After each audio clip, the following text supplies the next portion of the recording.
आप देख रहे हैं संवेदना न्यूज। मैं हूं आपके साथ Harshita. Tax law bar association के चुनाव की तारीख 25 दिसंबर सुनिश्चित कर दी गई है। इसके साथ ही प्रत्याशियों ने अपनी अपनी जीत का बिगुल फूंका है। प्रत्याशियों ने कहा कि कोरोना काल के दौरान हमने अपने कई सदस्यों को खो दिया है, इसलिए हमारे द्वारा ऐसी किसी भी आपदा से निपटने के लिए लाइफ इंश्योरेंस जैसी कोई स्कीम लाई जाएगी जो कि पूरी तरह से स्वैच्छिक होगी। प्रत्याशियों ने कहा कि प्रत्येक सदस्य की उचित समस्याओं को प्रांतीय और केंद्रीय सरकार के संबंधित विभाग तक पहुंचाने के लिए किए जाने वाले कार्य को प्राथमिकता दी जाएगी। साथ ही प्रत्यक्ष और अप्रत्यक्ष कमेटी का गठन किया जाएगा जिससे सदस्यों की सहभागिता सुनिश्चित की जाएगी।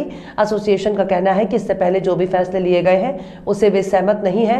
इससे सदस्यों के अधिकारों का कहीं न कहीं हनन होता आया है, जिसके चलते अब कार्य प्रणाली में परिवर्तन करने का सही वक्त आ गया है। आगामी 25 दिसंबर को चुनावी प्रक्रिया में ये फैसला हो जाएगा कि अब एसोसिएशन की कमान कौन संभालेगा। अकाउंटेंट हूँ और लास्ट 33 साल से प्रैक्टिस में हूँ। मैं सौहार्द पैनल की ओर से वाइस प्रेसिडेंट के लिए कैंडिडेट हूँ और हमारे जैसा कि मृदुल जी ने बताया और हमारे सेक्रेटरी साहब ने बताया कि हम लोग सभी इस बात के लिए कृत संकल्प हैं कि सभी मेंबरों के लिए वैल्यू एडिशन के दिशा में काम किया जाए।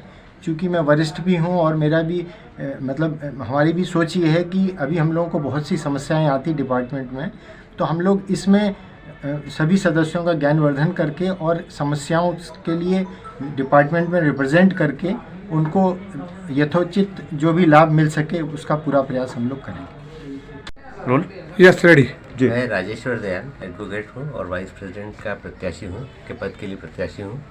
और अभी इस इलेक्शन में हम लोगों ने अपने साथियों के युवा साथियों के कार्यालय में भी विज़िट की है इलेक्शन के लिए। उनकी समस्याओं को जाना है और अगर हमारी पैनल आती है तो हम प्रयास करेंगे कि उनकी जो भी समस्याएं हैं वो हम उसका समाधान करने का प्रयास करें।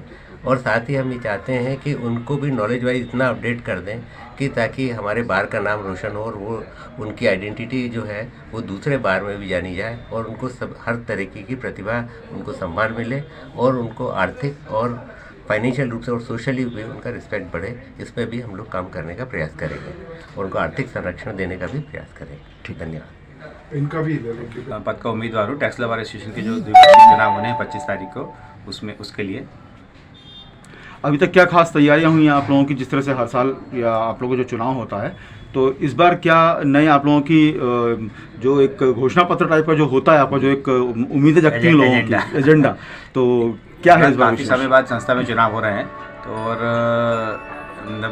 जनता भी उसमें खुश है कि कुछ व्यवस्थाएं हो रही हैं और हमारा एजेंडा जो है यंग और पुराने जो भी हमारे सदस्य हैं सभी के लिए है।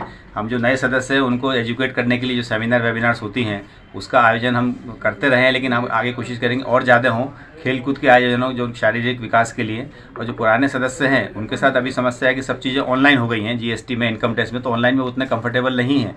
उनको हम जो सिखा पाएंगे, एजुकेट कर पाएंगे जिससे कि वो काम कर सकें इसमें ऑनलाइन पोर्टल के ऊपर।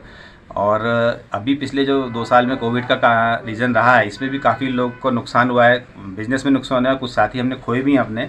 उनके लिए भी अभी संस्था के पास कोई योजना नहीं है, तो वो भी हम एक योजना बनाना चाह रहे हैं कि मेडिक्लेम की योजना या इंश्योरेंस की कोई ऐसा स्कीम लेके आए जो कभी हमारे साथी का हम ऐसे दुखद कुछ स्थिति बनती है परिवार को, तो हम परिवार को कुछ सहयोग कर पाएँ संस्था की तरफ से या उस स्कीम के द्वारा कुछ संस्था को सहयोग हो। अभी जो नया जीएसटी भवन है उसमें हमको एक बार रूम मिला है, उसको हमने फर्निश कराया था, लेकिन अब आगे उसमें कुछ चीज़ें अभी और सुधार की गुंजाइश है। जैसे सौहार्द पैनल की तरफ से सचिव पद का उम्मीदवार हूँ। हमारे पैनल का मुख्य उद्देश्य हमारे जो सदस्य हैं, सम्मानीय सदस्यगण हैं, उनकी समस्याओं को विभाग के समक्ष रखना एवं उसका निराकरण करवाना है। साथ ही साथ जो नवीनतम जानकारी हैं, चाहे वो इनकम टैक्स में हो, चाहे जीएसटी में हो, चाहे वो कंपनी लॉ में हो, उन जानकारियों से अपने सदस्यों को अवगत करवाना है। इसके अलावा हम ई लाइब्रेरी की स्थापना करना, लेटेस्ट